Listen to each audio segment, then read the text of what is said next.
তো কেমন আছো তোমরা সবাই? এটা আমার প্রথম ভিডিও ইউটিউবের। তো আজকে আমি বলবো ডমিনার 400-র মধ্যে সামনে নাম্বার প্লেট কি করে লাগাবে। তো এটা লাগানোর জন্য আমার একটা হোল্ডার কিনতে হবে, নাম্বার প্লেট হোল্ডার। সেটা তুমি ফ্লিপকার্ট, অ্যামাজন সব জায়গায় পেয়ে যাবে।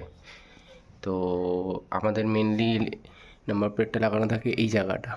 তো এটাকে প্রথমে তোমার খুলে নিতে হবে, স্ক্রুড্রাইভার দিয়ে খুলে তারপরে নাম্বার প্লেটটা আলাদা করে নিতে হবে।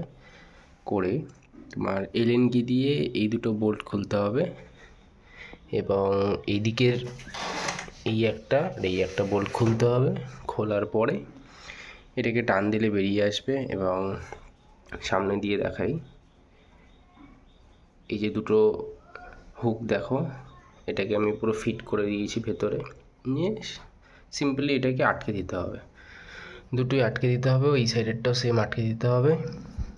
আর নাম্বার প্লেট দেখো পোক্ত হয়ে গেছে। তো এটাকে আমি একটা নাট বোল্ট দিয়ে আটকে রেখেছি। এই যে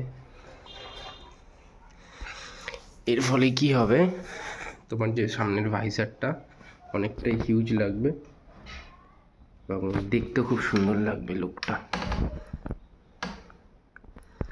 তো থ্যাংক ইউ ভিডিওটা দেখার জন্য। যদি ভালো লেগে থাকে তাহলে অবশ্যই লাইক করবে, চ্যানেলটাকে সাবস্ক্রাইব করবে। এরকম টাইপের ভিডিও যদি তোমাদের প্রয়োজন হয় তো আমাকে কমেন্ট বক্সে জানাবে, আমি অবশ্যই আপলোড করব। Thank you.